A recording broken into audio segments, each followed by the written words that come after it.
Jolly!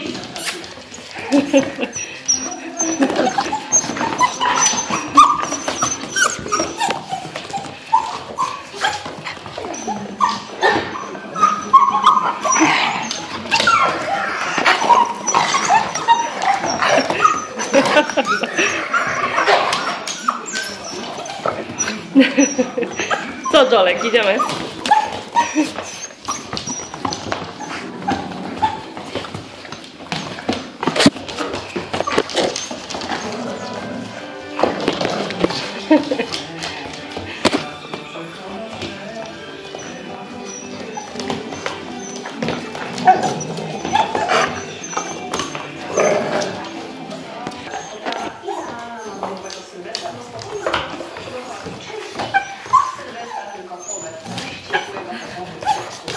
Crazy Lester.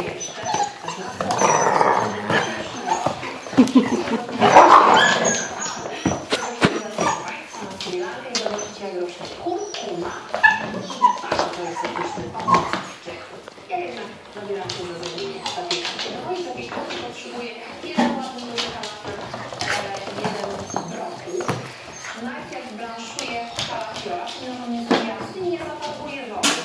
Z brokułem bywa tak, że czasem daje go zieleń wody, więc najpierw kalafior, ale woda jeszcze nie była solona, więc teraz solę wodę. Soli. Dam jeszcze tutaj szczyptę cukru, a to po to, aby brokuł nie stracił koloru. Woda się gotuje, więc wrzucam kalafiora. Chodź. I dosłownie kalafior powinien się gotować minutę, nie dłużej. Kalafior jest jędrny, zblanszowany, taki właśnie na zapiekankę powinien być. Teraz go takim właśnie na siłę.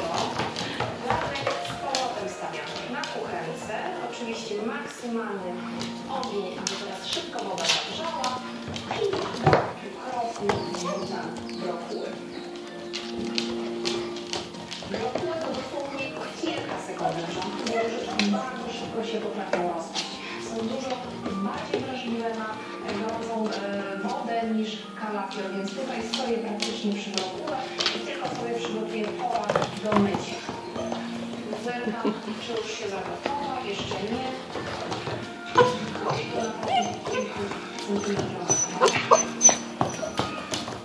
Teraz jeszcze pół. Już do blanszowania przygotowane. Ja wracam do mojego brokuła. Brokuły wyciągamy do kroku, jak tylko się zagotują. One wtedy zachowują piękny kolor. Proszę zobaczyć. Dobrze jest na samym początku przygotowania blanszować jarzynę, ale mnóstwo dobrze nasicie powciekły, bo przecież nie chcemy, aby w naszej zapiekance było zbyt dużo wilgoci.